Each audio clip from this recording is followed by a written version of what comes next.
Igama lami ndinguthandazwa, ndingowakwaMhlawuli, ndihlala eMfuleni. Uqala kwami ukhonza apha eShikayina ndiqale kulo nyaka upheleyo ngo-October. After ndiqalile ukhonza apha izinto zami ziye zatshintsha, like impilo yami iye yatshintsha kakhulu. Bendisandofumana nomsebenzi apho bendiphangela khona, okomo sisasekwi-training, so besizi-trainees.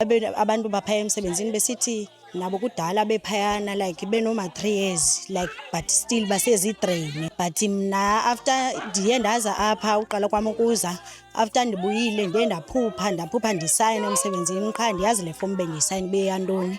But apha ngoDisemba kuye kwenzeka ke thina ke saye kuba zitreyini, sakuba permanent emsebenzini.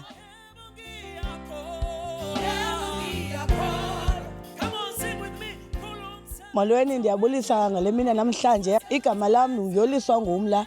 Bendingafumani bantwana, ndibizwa ngamagama, but namhlanje uNkulunkulu walapha wandenzela. Nanku umntanam ndimphethe, ndaqala beChikayina ngo-2019, but nanku umntanam ndimphethe. Zange ndithethe ixesha elingakanani na. Bendibizwa amagama uba ndilidlolo, kodwa namhlanje ndingumama. Xa kuthiwa Happy Mother's Day, nam ndipha eqeleni. Ndiyambulela uThixo walapha, hlula abathakathi, hlula!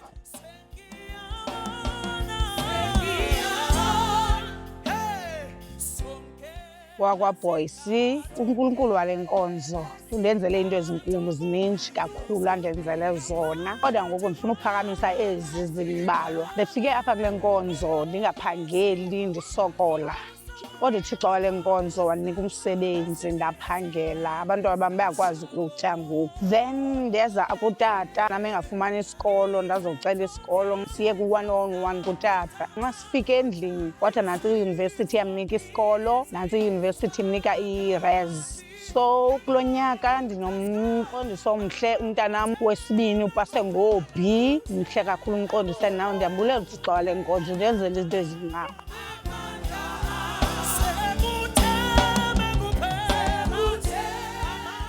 NdandimuDesiree wakwaSamuels, ndihlala apha eMandela Park apha eKhayelitsha. Ndiqale ukukhonza apha mna ngo-2024. Ndangaphangeli ke ngelaa xesha ofika kwam apha.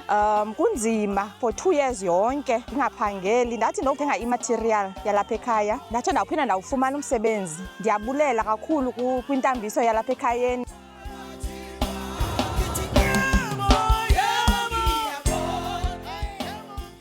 Igama lami ndinganothando Madikiza, ndisuka e-Eastern Cape, ndihlala apha eNyanga ngokuhlala. Since ndaqala apha ndaye ndafumana umsebenzi last year, then namanje ndisaphangela. Waphela ndaphinde ndafowunelwa, so ndiyabonga njengokuba nendisiza apha. Zikhona izibonakaliso endizibonayo.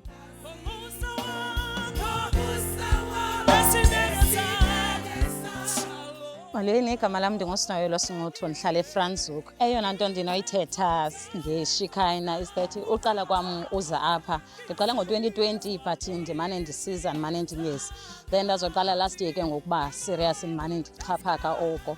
Then into uThixo andenzele yona, uThixo walapha. Uqala kwam ufika apha bendigula ngamandla, but ngoku yonke loo nto andisenayo. Ndandinedliso but ngoku ndirayithi, yonke into irayithi. And enye into eyandehlelayo, ndandisokola ufumana umsebenzi, but uqala kwam uza apha ke ngoku utata wandibeka isandla, ndafumana ii-offers eziyi-2, ndafumana umsebenzi. Enkosi.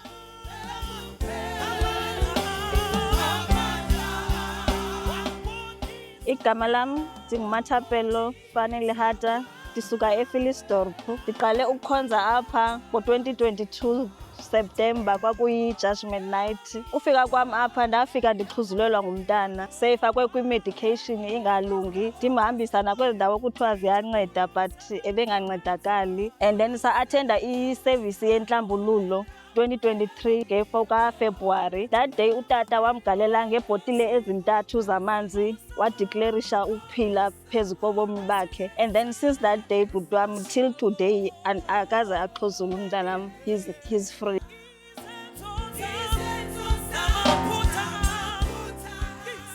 Mama uJonas, ndihlala apha eLowa. Apha enkonzweni ndandifike ngo-2021 ndize ngosister wam, but ke ngoku usister wam akasakhonzi apha, wandishiya. So ndandize ngoku ndingumntu othandwa lihlaba, but ngongena kwam apha kule nkonzo laye laphela ihlaba. Nomntana wam omnye wayengafumani isikolo. so ndamane ndithenga iintsiza zalapha ekhaya, ndithathe iperfume ndispray apha ewodropini iimpahla zakhe. Ngenye imini ke ngowandifowunela wathi mama ndisifumene isikolo.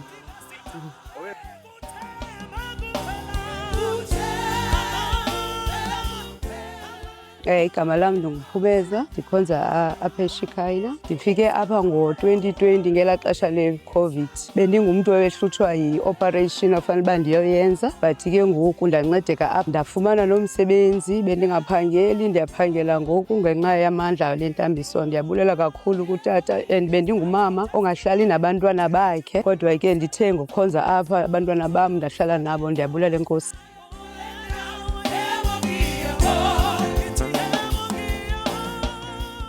Igama lam ndingufezeka wakwaKhanyiso, ndihlala apha eCrossroad. Ndiqale ukukhonza apha ngoSeptemba ngo-2023 nge-Judgment Night. uThixo walapha wandenzela imimangaliso. uThixo katata ndingena ndingaziqondanga ukuthi isimo sami sibi, kodwa ndathi ndawufika apha ngaphakathi ndafumanisa ukuthi kubi empilweni yam, kodwa ndancedakala ngokungena apha. Ndithe chu ndisebenzisa insizwa, ndiyithandaza. Ndangena ku-1-on-1 sokoliswa ibhizinesi, kodwa ndangena ku-1-on-1 ngomvulo ngoCawa.